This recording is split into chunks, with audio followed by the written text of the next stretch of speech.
Hello, everyone. Thanks for joining us today for this special call with Tony Khan to discuss the upcoming Forbidden Door pay-per-view event this Sunday from the United Center in Chicago. Sunday night's event will feature numerous championship titles on the line and so much more. There's only one person qualified to address everything that awaits Sunday night. So let's get right to it for the next 45 minutes or so with AEW CEO, GM, and head of creative, Tony Khan. I'm going to turn it over to Tony for some opening thoughts, and then we'll open the lines for questions. And I will tell you now that Stu Merrick from 104.9 in Austin will be the first reporter to ask Tony questions. Tony, you're up. Hey, thank you everyone for joining us for the call. I'm very excited for Forbidden Door pay-per-view this weekend. We've got a hot start to the weekend tonight with one of the hottest episodes of AEW Rampage start to finish that you'll see. It starts out with a great match between Rey Fenix and Andrade El Idolo, and I promise it's going to end in very wild fashion. Nobody's going to want to miss, and it's going to lead right into the countdown to Forbidden Door, and you'll see some of the best interviews in pro wrestling. I think some of the best talkers, some of the best orators in the pro wrestling business are in AEW. And also we're going to hear from some of the top stars in New Japan Pro Wrestling and what they have to say about the big matches this weekend. This pay-per-view, before I get into any of the questions, I'm sure we'll discuss this. There have been a lot of injuries that have led to some changes. And I think we're fortunate that there are great stars in AEW and New Japan Pro Wrestling to accommodate a lot of this. There's a lot to look forward to on Sunday's pay-per-view. We'll preview tonight on Rampage and Countdown on TNT, 10 p.m. Eastern Rampage, 11 p.m. Eastern Countdown. And from there, I will, I'm sure, discuss some of these injuries throughout the call and different people and their status.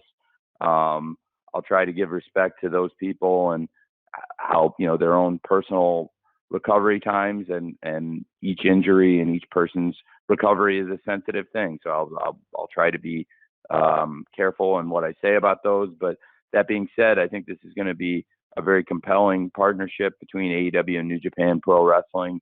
When I was a kid, I was very excited about the collaborations between WCW and New Japan Pro Wrestling, and the way I was introduced to pro wrestling in Japan and a lot of the wrestlers there before I watched wrestling that came from Japan was when the wrestlers from New Japan came to WCW. They competed on TBS and later on TNT also. And that's how I became introduced to a lot of the top stars. And now hopefully a new generation of fans will get introduced to some great wrestlers that same way. And with that, we'll take the first question. All right, thanks, Tony. So as promised, Stu Merrick from 104.9 in Austin is up, and on deck will be Connor Casey from Comic Book. Stu? Thank you, Tony. Thanks for doing this for us. Looking forward to a great pay-per-view on Sunday. You mentioned the injuries, and I'll let you get into that a little bit. I want to ask, how hard has it been to do the creative to book this card, given the rash of injuries that has happened both in AEW and in New Japan? Well, it's a great question, and I'll take you back to Double or Nothing, and I thought we were coming off a really strong pay-per-view with, I thought, about as good of a third act as you can have, with the final three matches being Anarchy in the Arena and the three-way for the World Tag Team Championship with Jungle Boy and Luchasaurus versus Ricky Starks and Will Hobbs and versus Keith and Swerve, and the world title match, CM Punk versus Hangman Page. And coming out of that pay-per-view as hot as it was, I got the schedule from New Japan Pro Wrestling, who was going to be available on the dates. And it was already, in my opinion, challenging to book the shows because not all the wrestlers that I wanted to use and all the top New Japan stars were going to be available. And some of them weren't going to be available, as you guys saw from now the last few weeks, until later. So I had to work with the wrestlers and their great top stars that were going to be coming in, and primarily people that I wanted to build TV stories and get in and on TV. Of the people that were available to me early on were Tanahashi and Ospreay, who are huge stars who are now in very prominent matches on this card with Tanahashi versus Moxley for the AEW Interim World Championship, and Will Ospreay versus Orange Cassidy, which has been planned for a while. So with obviously changes from our original plan of Punk versus Tanahashi, and now the plan to crown an interim champion coming in, that was different.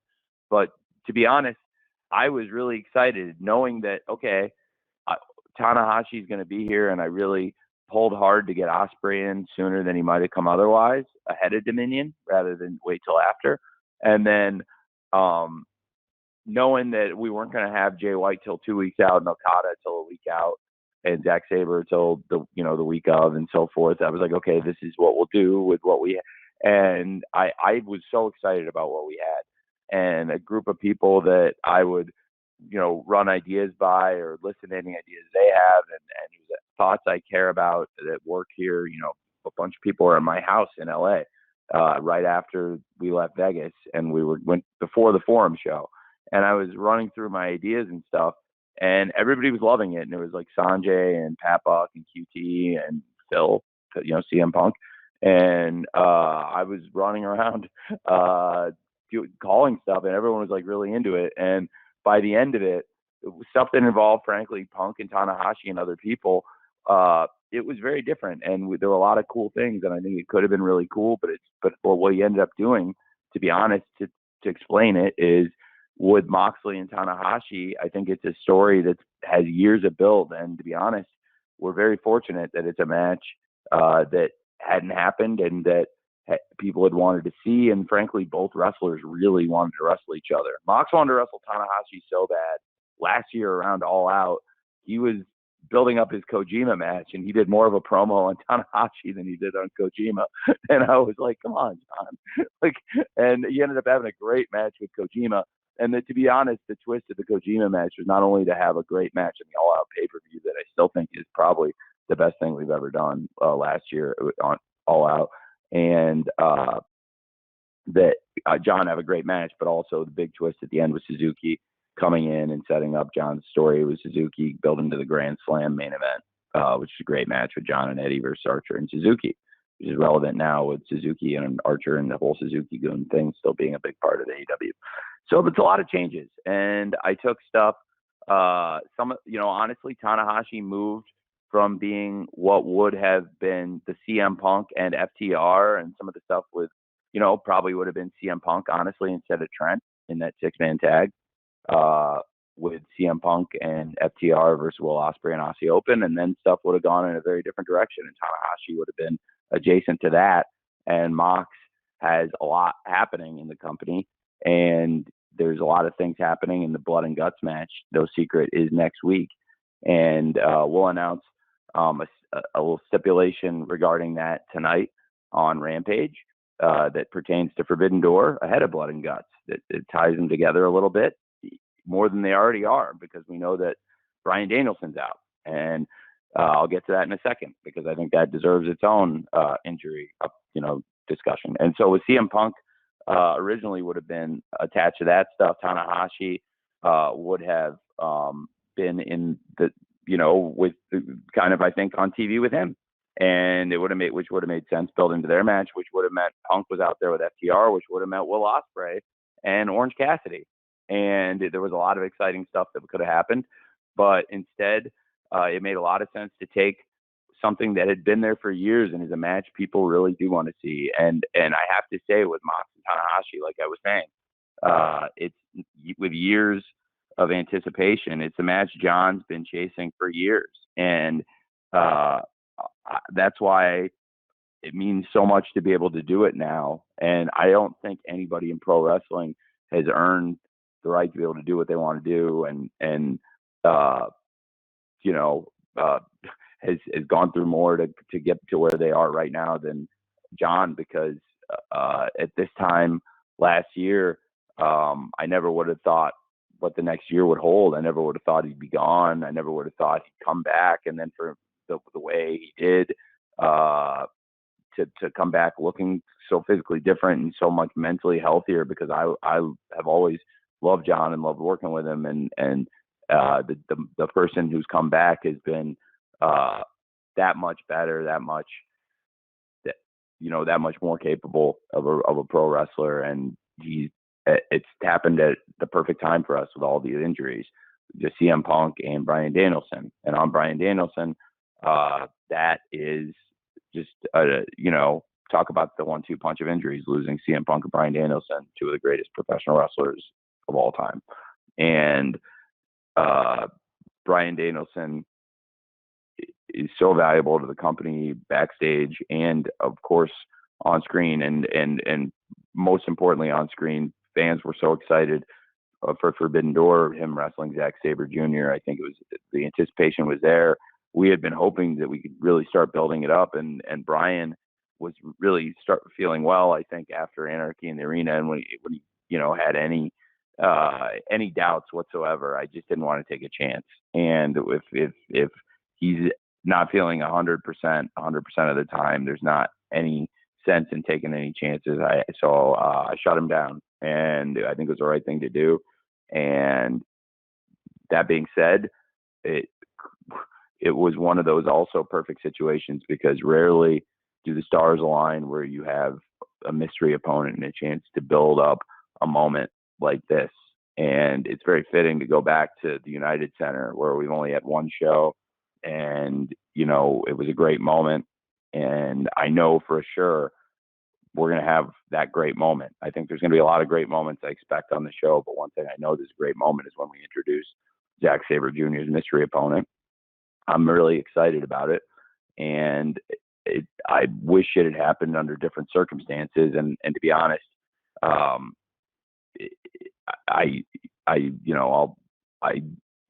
just really can't wait till CM Punk and Bryan Danielson do come back. They're both so valuable to the company, but the circumstances, I can't say I'm disappointed that we have Jon Moxley stepping up, and there's nobody I'd rather see step up, and there's no opponent I'd rather see Jon step into the ring with than the person he wants to wrestle most in the world, which is Tanahashi. And to have it be under these circumstances, where it was supposed to be Punk versus Tanahashi for the world title, now creating an interim world title, and that situation being Jon versus Tanahashi, and putting bigger stakes on something that means so much to both Moxley and Tanahashi. It means that much to me. And also this mystery opponent, I think it's going to be a great moment, and I think it'll be a great match that they will have with Zack Sabre Jr. So I'm very excited for Forbidden Door, and the injuries have changed a lot, and that's only the tip of the iceberg on injuries. Kyle O'Reilly's injury changed a lot of the card. Ishii being out is very unfortunate that he had to forfeit the New Japan tournament that he won. And it's changed a lot, but I think that we're very fortunate that our companies have a lot of great wrestlers that have stepped up to fill these spots, and that there's been a lot of build to the matches that are happening, that like Moxley versus Tanahashi is a great example, that before Forbidden Door ever happened, it's a match I think fans have wanted to see. And of course, to get Jericho and Eddie Kingston, anytime you see Jericho and Eddie Kingston in the same place, that's exciting. And ahead of Forbidden Door this weekend, Jericho and Eddie Kingston will both be on Rampage tonight. Eddie Kingston will hear from him, and Jericho's the host of the show. And anytime they're in the same building, things could get crazy. So watch out for that on Rampage ahead of the countdown to Forbidden Door. That is a lot, but there's a lot of injuries, and there's been a lot of things going into the show. So I figured that would come up. So I'm glad you asked it right off the top, Stu. So thanks for that. And that's hopefully the fill on injuries and some of the changes. So that's my long answer. Thanks, Jim. Thanks, dude. Thanks, Tony. Okay, next up is Connor Casey from Comic Book, and Connor will be followed by Jay Shell Nicole from Inclusive Creations. Connor? Great. Hey, Tony, appreciate you doing this today. Following up on that subject of injuries, obviously your focus is directed fully on this weekend. But in the back of your mind, are you thinking about what a Forbidden Door 2 event looks like with all of your big players being available? Yes, absolutely. I've thought a lot about it. And we've already discussed the possibilities of Forbidden Door 2 based on the success already we've had from this event, selling well over $1 million in tickets. And they're now, because we've opened up some seats with the cool stage we put in, I think we can get more fans in. So there are a few seats left in Chicago, but it was sold out, and we've opened up more seats. But they're going quickly. So I don't know. I think it's been so successful of an event that we have to plan to do it again. I think a sequel is to be expected, and it would be great to get some of those wrestlers back, but who knows? Next year, you can always have people get injured. So to me, what we have right now is so special because there are here's a dilemma in wrestling. I'll give you a thought.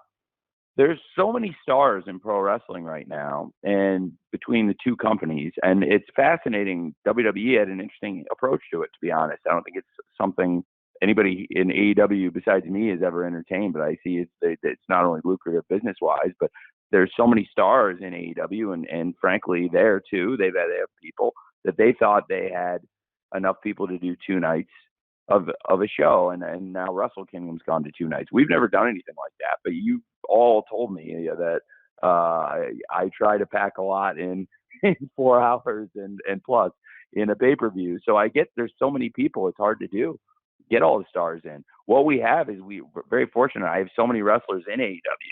We'll have no trouble putting on a great show. The harder thing in AEW is honestly getting all the stars in because we have so many great wrestlers here. So the depth is there.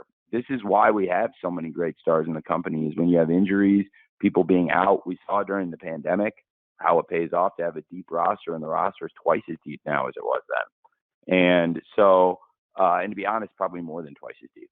So I think we're really well equipped to deal with it. And now it's come out where the card is something that wrestling fans all over the world are very excited about. And that's why I'm so excited, and I feel pretty good right now, honestly, especially compared to where I did when I talked to Danielson on the weekend and realized we were probably going to make a change, and then I had to start planning that. Now I feel pretty good about where we're at. I think it's all come together pretty great, and I think Rampage tonight will be a great way to go into the pay-per-view, and hopefully we'll do many Forbidden Doors going forward based on the success of this one.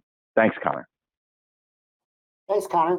Okay, Jay Shell Nicole of Inclusive Creations, you're up next. And Jay Shell, I will follow your question and Tony's response with a write-in from Trevor Robb of Post Media.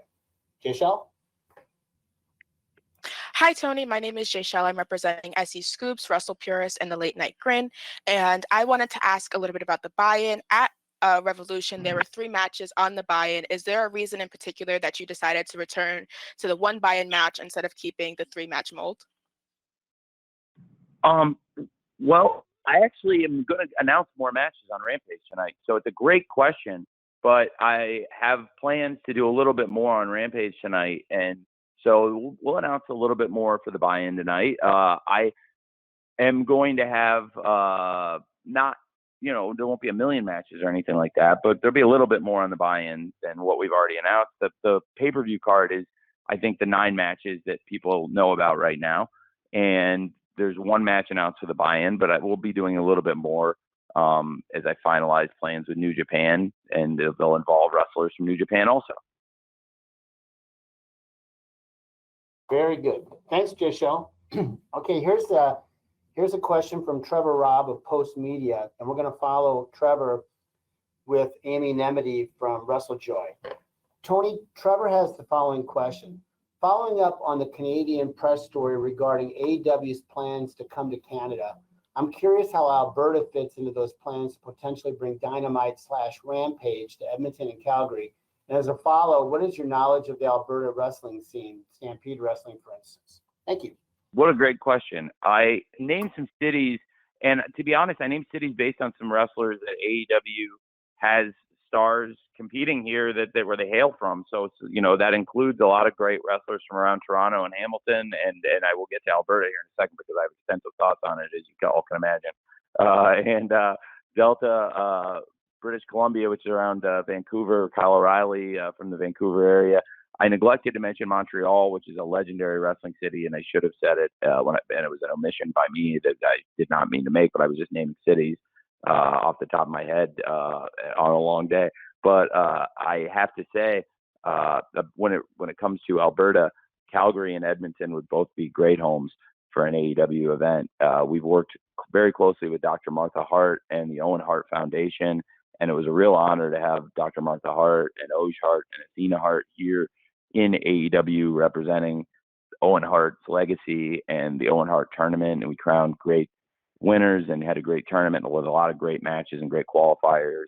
And I look forward to continuing working with the Owen Hart Foundation. It was just a real pleasure to have Dr. Martha Hart working with us. And in the past also, speaking of Calgary and wrestling, I think the conversation has to have Bret the Hitman Hart, arguably the greatest pro wrestler of all time. And of course, he's from Calgary, and he's the very first person ever to hold the AEW World Championship belt in his hands out on pay-per-view on our very first show, Double or Nothing 2019. And there's a lot of great wrestlers here in AEW. I have a lot of respect for him, and I have a lot of respect for Bret.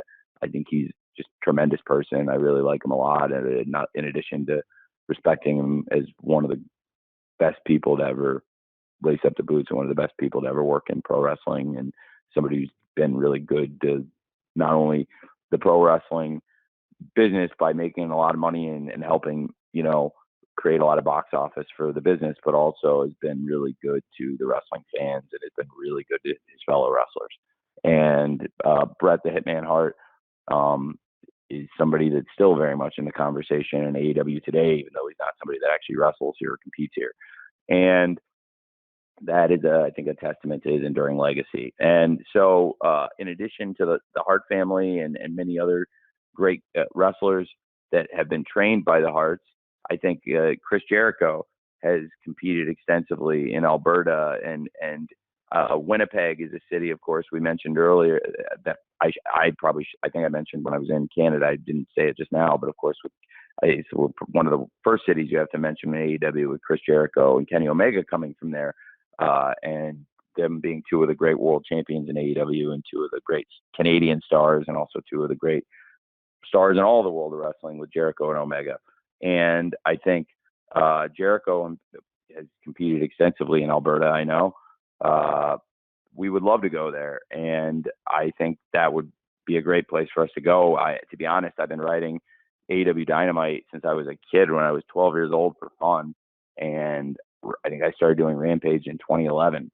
And when I was in my late 20s, still doing this for fun before it became a job that I love doing. And there were many Dynamites in the Saddle Dome in Calgary, and many times went to Edmonton as well. So I would love in real life to do that. That would be great. And I think I mentioned it in my press tour the other day. I think actually specifically that with a great wrestling tradition in Calgary, it would be great. But I'm glad you mentioned Edmonton, because that'd be another great city where I think AEW could potentially draw very well. So thanks for asking. And I think we have a great partnership with TSN in Canada that has given us a lot of visibility in Canada. When I was up there for the first time since before the pandemic, it was really the first time I'd been to Canada since AEW had launched, honestly, because the pandemic hit about 6 months after we started on TV. And I was really impressed how well we'd gotten over in Canada on TSN. So thank you very much for asking. Thank you very much, Trevor. Amy and Emily from WrestleJoy, you are up next. Niger Chambers from Big Gold Belt Media will follow Amy. Amy, you're up. Hi, Tony. I wanted to talk about Okada's huge AEW debut. It got a huge reaction from the crowd that was there to see it on Dynamite, also on social media. Can you talk a little bit about what the process was like in getting Kazuchika Okada into AEW, as well as setting up this Fatal 4-Way IWGP Championship match? And what was your reaction in the back watching his debut on Dynamite? Well, I was really excited to have him there. It was an honor to meet him in person finally, and it was a huge honor to have him on AEW Dynamite, and for him to be making his debut in what is to some extent an AEW ring, I would say, in our collaboration with New Japan and hosting this event at the United Center. And it was an honor to have him step into an AEW ring, though, for the first time on AEW Dynamite. And that is something that I've been looking forward to for a long time. I have so much respect for Okada, and I've admired him for many, many years. And long before we'd launched AEW, where I knew I was going to be in the wrestling business, and he's still a relatively young man. It shows what a top prospect at a young age he was, and it's going to be great to see him compete. I think fans all over the world can look forward to that match, seeing Okada in the same ring, wrestling for the IWGP title, trying to win it back this weekend from Jay White, and also having a couple of other great champions from pro wrestling, Adam Cole, who's won titles all over the world and has competed in New Japan Pro Wrestling, and is one of our top stars in AEW. And of course, Hangman Adam Page, the former world champion, one of the top stars in AEW, also former world tag team champion here, and somebody who's been a winner in Ring of Honor and also won a lot of matches in New Japan Pro Wrestling himself, and dreamed of winning that IWGP title for a long time. Would I have liked to have had all the people involved on TV longer? Yes. That was one of the challenges I knew I was going to face going in. That not honestly, a while back I didn't know that. I was hoping we could get Okada in sooner, but then when I started to get into when people were going to be available and how, planning the TV, I found out he wasn't coming till the week before, and I had to deal with it, and I've had to deal with it. So I honestly would have loved to have had him here sooner, but it was great to have him when he came. And talk about coming at the right time, because we could use him, and we had a lot of people out, and it was a night where Bryan Danielson delivered good news and bad news. The bad news being that he's not going to be able to wrestle in Blood and Guts and Forbidden Door, but the good news being that there is somebody coming that is going to be a very, very, very qualified replacement, and there are very few people that people would want to see step into Bryan Danielson's shoes and wrestle against Zack Sabre Jr. on Sunday night at Forbidden Door, and fight against Chris Jericho and those sports entertainers on Wednesday night in the Blood and Guts. But there is one person out there that we were able to get to come, and I'm really excited for it. So now it was a night where I think there were going to be people wanted to see what was going to happen going into Forbidden Door. And so I was glad we were able to get him here when we did. And he's one of the best wrestlers in the world. And a lot of the best wrestlers in the world are going to be on this pay-per-view, which is the story of the show. I don't think the story should be that, some of the best wrestlers are out, because what's crazy is how many wrestlers are in and what this show is. And hopefully in the future it can build to more great shows, but it's all going to start with this one. History is going to be made at the United Center. Okada is there to be a huge part of it, and now there's a cloud of mystery over the event too, which is exciting. And I loved having him there. He for fun, he must have told me 17 times he's a Manchester City fan. And so by now I get it. Okada, you like Manchester City, but I'm excited about Fulham in the Premier League. He's great, and I really like hanging out with him. And I know I'll be talking to him around when Fulham plays Man City, which is a tough game. I think that's the toughest game in the business, honestly. So he'll be letting me know what he thinks about that one. So I hope Fulham can get a good result there. But I always want Fulham to get a good result. But that's one where now I'd love to have some bragging rights with Okada, especially against arguably the best football club in the world. So it was great to have him here. I would have loved to have had him sooner, I guess, is one of my thoughts. But to be honest, when we're fortunate to have him at all. He's probably on the Mount Rushmore of the best wrestlers on the planet, and he's a special person too. I like him a lot now that I've gotten to know him. Thanks for asking. Thanks, Amy. Niger Chambers from Big Gold Belt Media, you are up next, and I will follow Niger with a question on the write-ins from Kenny McIntosh from Inside the Ropes. Niger? Hey, Tony, how's it going today? Good. Thanks for asking. How are you? Good. So I wanted to know, how was the preparation going into this event, and was it, any different from any, standard AEW pay-per-view? And this is in regards to, withholding New Japan Pro Wrestling traditions and whatnot. And then also Sure. quickly, just to add to that, did you ever consider possibly a global press conference, sort of a simulcasting of that across the pond, something that seems to be, fitting for such a big event? I'm excited to talk to all of you from around the world, and I think, and hopefully, something like that would be possible. I'm on site in Chicago now, and I think people are traveling in for the event. But I was excited to engage with all of you today to discuss that. And it's a good question. I think I don't want to rehash and give. It's funny because everyone's on mute, but I'm trying to imagine all your reactions, and I hope I'm popping you. That I wouldn't want to give the same 20-minute answer I gave at the beginning about all of the obstacles and what we've gone through and changing stuff. But philosophically, I mean, it's been unlike anything I've ever done. I've imagined what it would be like collaborating. I've had smidgens of it, never on a whole show. This is like having, have had a bite of pie before and then going out and eating an entire pie. And the bite of pie was delicious, and an entire pie is delicious too, but you got to be careful how you eat it, and not all at once. And I think for me, that's been planning it out, and it's been the amount of work that's gone into this event and the logistics and changes we've had to make. It's been a lot, but I have a lot of respect for Ghetto, and Rocky Romero has been an amazing intermediary working between us. And the three of us have a good thing going, I think. That being said, it's been unlike anything I've ever done. I have worked with them before for about over a year now, since around when Yuji Nagata came in and wrestled on Dynamite, and we started doing things together more. And Rocky came in, and I reunited Roppongi Vice, as I made very clear in a promo I did around that time.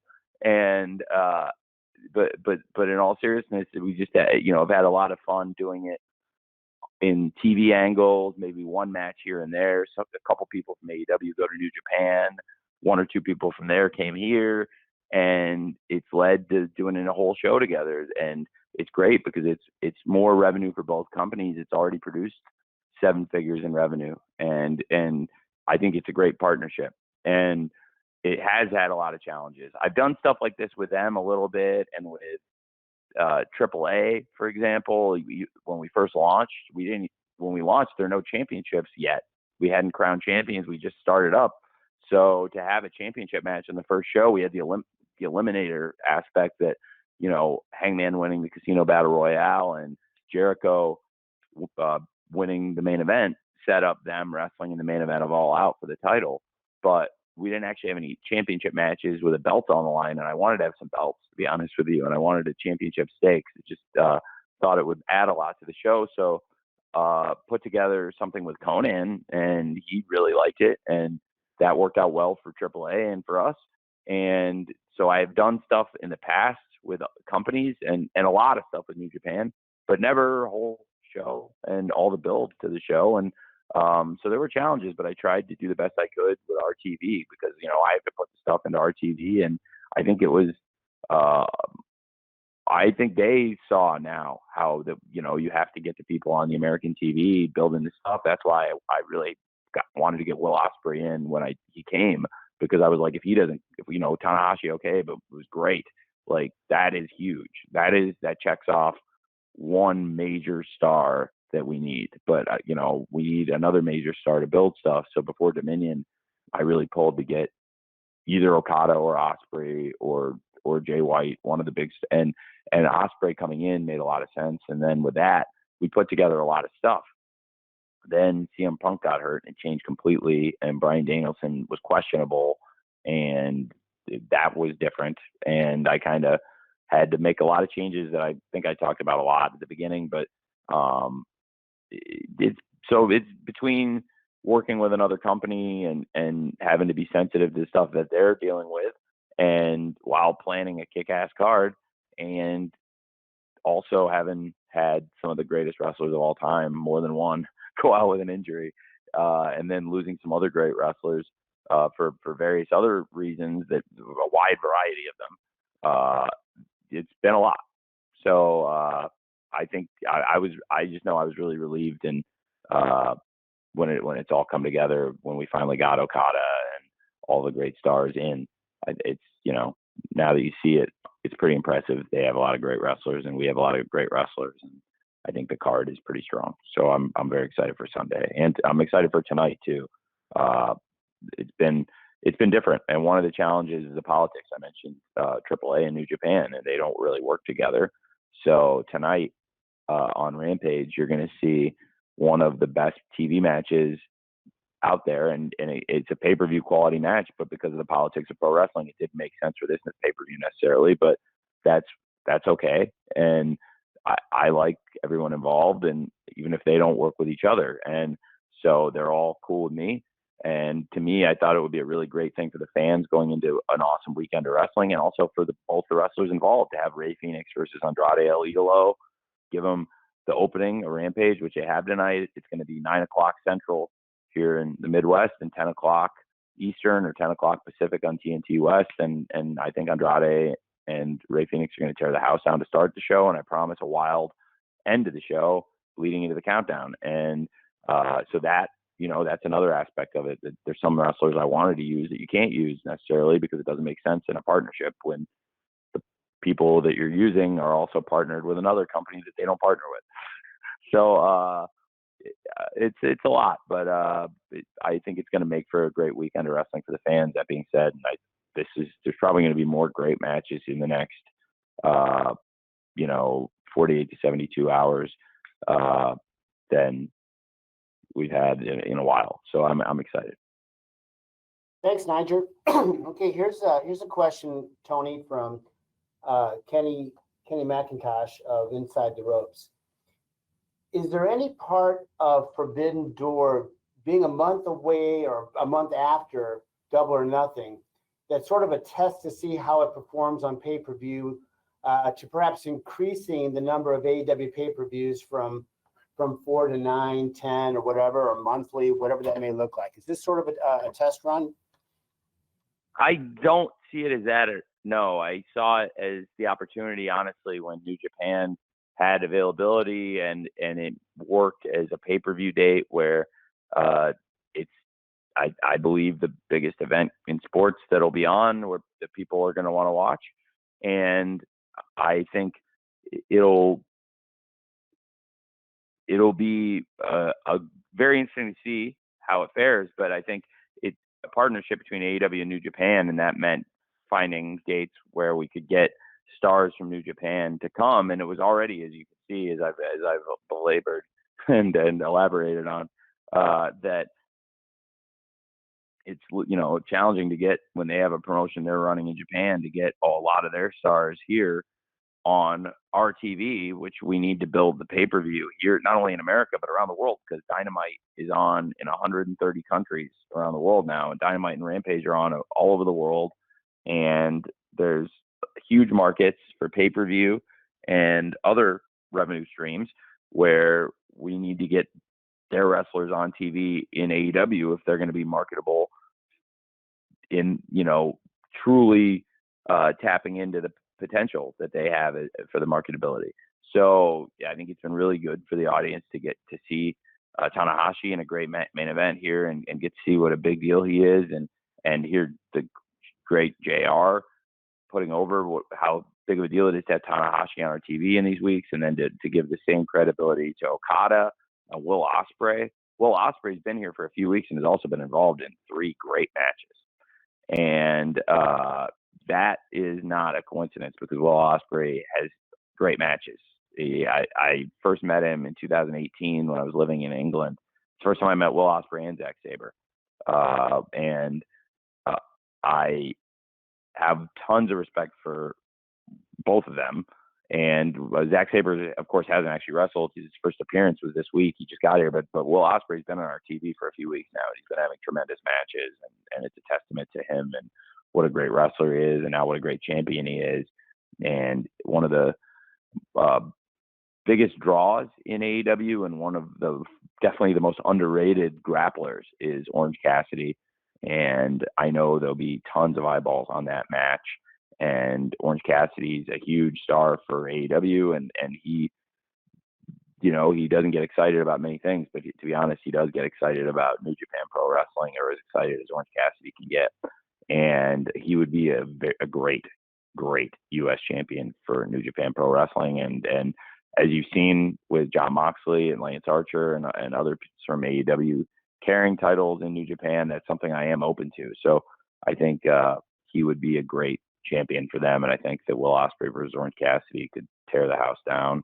And so, yeah, it's not an AEW exactly, it's not exactly like a regular AEW pay-per-view here. It is an AEW show, but it's not at the same time, because New Japan is so prominently involved, and it's a collaboration. And in doing so, I think this was a date that worked for them, but also where I thought it was far enough out from Double or Nothing where it could make sense on the pay-per-view calendar. And now also you have to remember, I'm also in the pay-per-view business with Ring of Honor.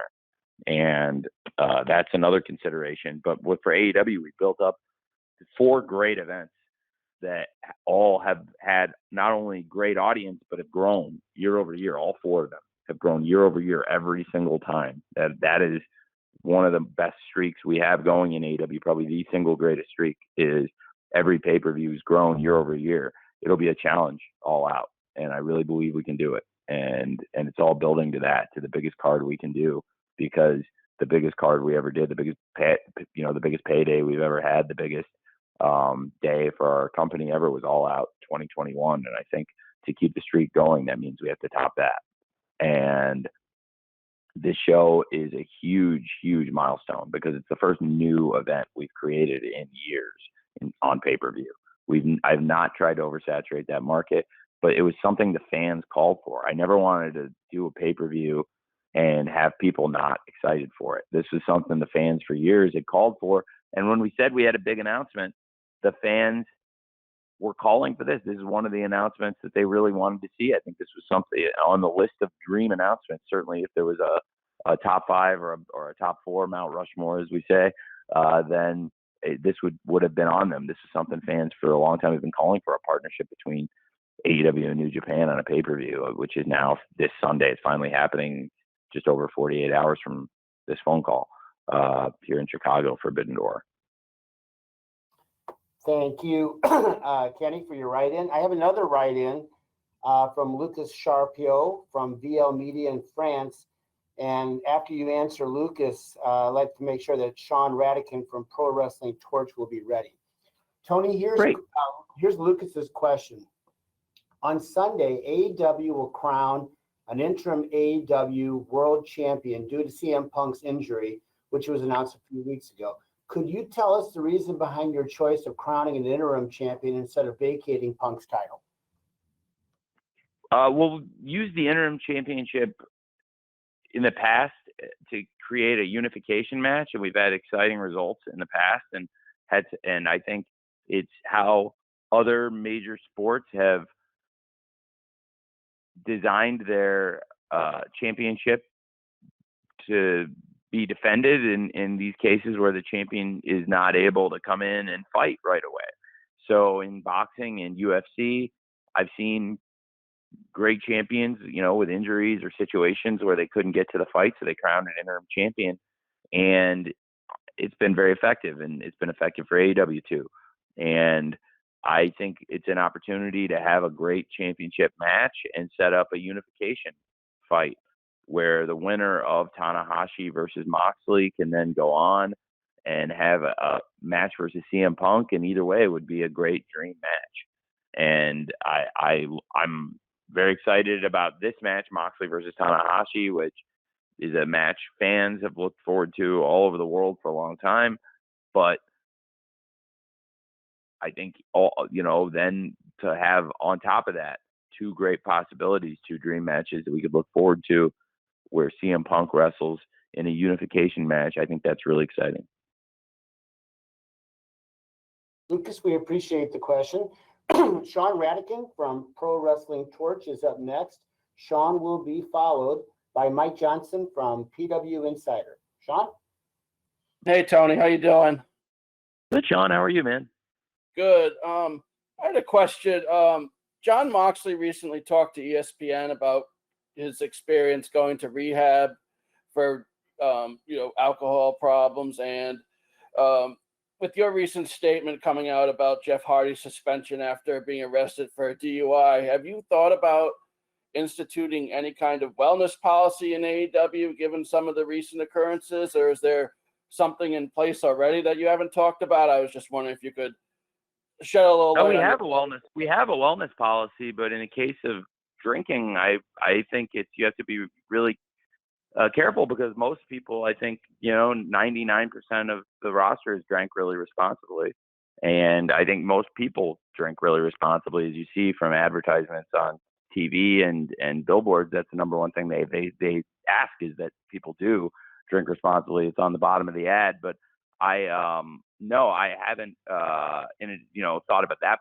We have a wellness policy, and as far as testing for alcohol after the shows, I think a lot of people would drink alcohol after the show's over, and I don't have a policy about that. I think other than we ask people to be safe and responsible, and to be honest with you, I think they're totally different things, and I think it's comparing apples and oranges when you mention the two things like they're the same thing. And I think that one person realized, and that's why I handled them completely differently, Sean. And they're completely different things. And so we have a wellness policy in place, and it covers these things. But that's why we're here to support somebody when they come to me and they say, we have a problem. And in John's case, he went straight to it and jumped on it and checked himself into rehab because he had a problem. And John could not have been more responsible in what he did. And we could not have been more supportive or there for him. I love him so much, and having him back here and fighting on this pay-per-view and looking the way he does, and having his family healthy and happy and where he's at, and the fact that now he gets the big match with Tanahashi he's wanted for years. It's like a fairy tale. With Jeff, it's totally different. And the way it went down is totally different. And that's why the statements and the way we handled the two things are completely different. And so in this case, I just don't think there's any comparison for the two, to be honest with you. So I wouldn't want to comment anymore on it. Thanks, Sean. Thanks, Sean. As promised, Mike Johnson from PW Insider is up next. Mike will be followed by Brandon Thurston. Can I go back, Jim? Is that okay?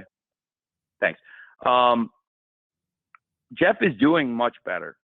And I think, as I understand, Jeff's in treatment, and I don't want to say too much about what's going on because it's his business, but I'm here for him for whatever he needs. I'm really glad nobody got hurt. But what Jeff did going out and driving is totally different from the other thing. And I just don't like hearing the two of them compared, if that makes sense. And I feel like I'd be remiss if I didn't give Jeff a lot of credit for now doing the right thing. And this is how he said, Jeff's got to do the right thing. And if he wants to stay with AEW, because it's last chance saloon, man. And, it's totally different. John didn't put anybody at risk like that. He wasn't out drinking and driving, and I've never seen any evidence of anything like that. And certainly it was the way it went down was totally different. So that's why I didn't like hearing it compared. But I will say Jeff is in treatment and doing better. And I talked to Matt about it the other day, and we'll be here and we'll support him for what he needs. And this is what he had to do. He had to go to treatment to get us to keep supporting him at this point. And we are. So I'm glad you asked, but at the same time, I'm glad to give an update on Jeff, but I just think it's such a different situation that I don't want to, compare the two, if that makes sense. So thanks. Sorry about that, Jim. Thanks. No, that was a good follow-up, Tony. Mike Johnson from PW Insider is next. Brandon Thurston will follow Mike. Brandon is with WrestleNomics. Mike? Hey, Tony, how are you? Hey, I'm well. How are you, man? I'm hanging in there. Everyone knows you're a stats guy. You've got a stats company. You're big on stats, the wins and losses. I'm curious, and I don't know if you have any hard data yet. Given all the variables and all the new talents who are involved in Forbidden Door, how has this pay-per-view tracked in terms of advanced buys and in terms of advanced retention with the audience compared to some of the other Cornerstone AEW shows? Do you see a difference with the different variables? Most of the stuff is within 48 hours. So we're not yet within 48 hours of the pay-per-view. So it starts to get really predictive here in the next couple days. So there's limited information 72 hours out. But that being said, those are the hardcore buyers, and we've tracked really well with the hardcore buyers, which is kind of what I expected. I think this pay-per-view is for all wrestling fans. Like I said, Mike, and I've known you since I was very young, and it's crazy to think that like the 90s were that long ago, but really, 27 years ago, I remember I talked to you about Starrcade 95, and that was a big show, and a lot of great wrestlers who are relevant to this day were on Starrcade 95. And on the WCW side and also on the New Japan side, there really hasn't been a collaboration like this probably since then, with this many wrestlers from a company coming over. That was a cool show. And then you also had the shows that were probably a little bit closer to what we're doing, which were the collaboration shows like at the Tokyo Dome with Flair versus Fujinami, with Hase and Sasaki versus the Steiners, and great matches like that, and then many of the great stars of WCW versus many of the great stars in Japan. And I think there's a huge market for it in the U.S. and also a huge market for it, as we've seen in Japan. But that was how I got introduced to a lot of the great Japanese wrestling stars. And I was just a young kid, and sure, I was like clearly adaptable to be a hardcore at that age, but there's probably a lot of people that are adaptable to be hardcores. You have to actually make them fans. And they did that by presenting good wrestlers in compelling fashion. And then Bill Watts brought in a lot of them for the NWA tournament, and they wrestled there through the summer of '92. I enjoyed it a lot. And, Eric Bischoff maintained the relationships with New Japan. And I think Eric Bischoff really took that stuff to another level, working with Inoki. And so, I think for a long time, there hasn't been a collaboration on this stage, in big sellout arenas. So it'll be really interesting to see how it does with what they call the casual fan, with the average fan. But right now, in 72 hours out, it's tracking like an AEW pay-per-view. The test will be as we get closer to it, because I think the hardcores were always going to buy this. So, I think it was really encouraging to see a good audience when Okada showed up with Hangman and Cole and Jay White, and also that Will Ospreay's done some good numbers here and has had a bunch of great matches now on TV, and people know what to expect from him. And I think people are really excited for Ospreay versus Orange, and Tanahashi's built a nice following here already, and I think made a lot of new fans on TV, just like some of the great stars from New Japan when I was a kid, and when you were a kid, Mike. So that I think that that'll be what we'll find out here in the next 48 to 72 hours. But right now it's tracking really, really strong. But again, at this point, the vast majority of the buys will come in the last 48 hours, and really in the last 24 even. Thanks, Mike. And I would say that, by the way, the ticket sales speak for themselves. I think one of the greatest predictors of success is how does it sell, and the ticket sales through the roof for Forbidden Door, and one of the most successful events I've ever been involved in promoting. So it's a live event, and as a pay-per-view, I'm excited to see how it does. So I hope that makes sense. Thanks, man. Okay. Thank you, Mike.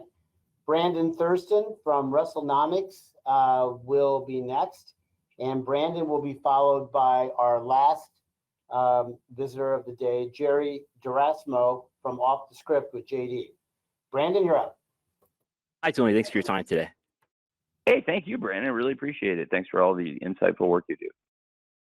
You mentioned a moment ago that AEW has a wellness policy. I was wondering if you could tell us anything more about that, if that involves drug testing or any specifics about how talent would be disciplined or offered help if they violate the Yeah, policy.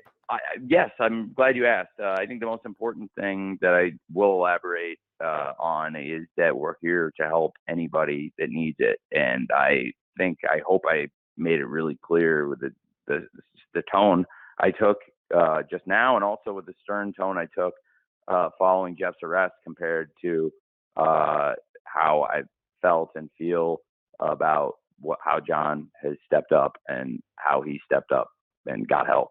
We're here for anybody that steps up and wants to get help, and hopefully they'll come to us instead of it being under a circumstance where they get themselves in trouble. But the most important thing is that they get the help, and I'm here to stand by anybody that needs help, and will get it. So I think the big point I would note is that it's available to anybody here, that anybody who needs time off. If they have an issue, they can take it, no matter how big a star they are. It could be the most important person in the company in terms of drawing revenue, or somebody who is not on TV as much and doesn't draw as much revenue. It doesn't matter. We're here to get them the same quality of first-class treatment if they need it. And then, as far as everything else, I think, we do have policies in place about, making sure people come in and come show up and show up to work in the condition to work, and that's the most important thing. And then yes, there's a testing policy, and in particular, really, I just want to stress that we are here to offer help to anybody that needs it, but that like I said, hopefully they would come to us and not get in trouble and then come to us. Thank you, Brandon. Thanks. And last but not least, Jerry Gerasimo from Off the Script with JD. Jerry, you're taking us home.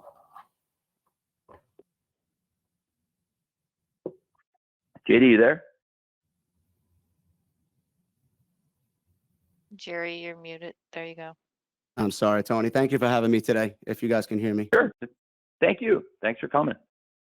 With the lines of discussion in the community about Forbidden Door, it's opened up discussion about potentially AEW having more pay-per-views during their calendar years. That's something that you've been mulling over and giving thought to, on top of what you have been doing with the core shows that we've gotten and the special dynamites that we've been given, like Grand Slam and the upcoming one that you're doing in Minneapolis. It has something like that crossed your mind about doing more pay-per-views on top of what you've been given?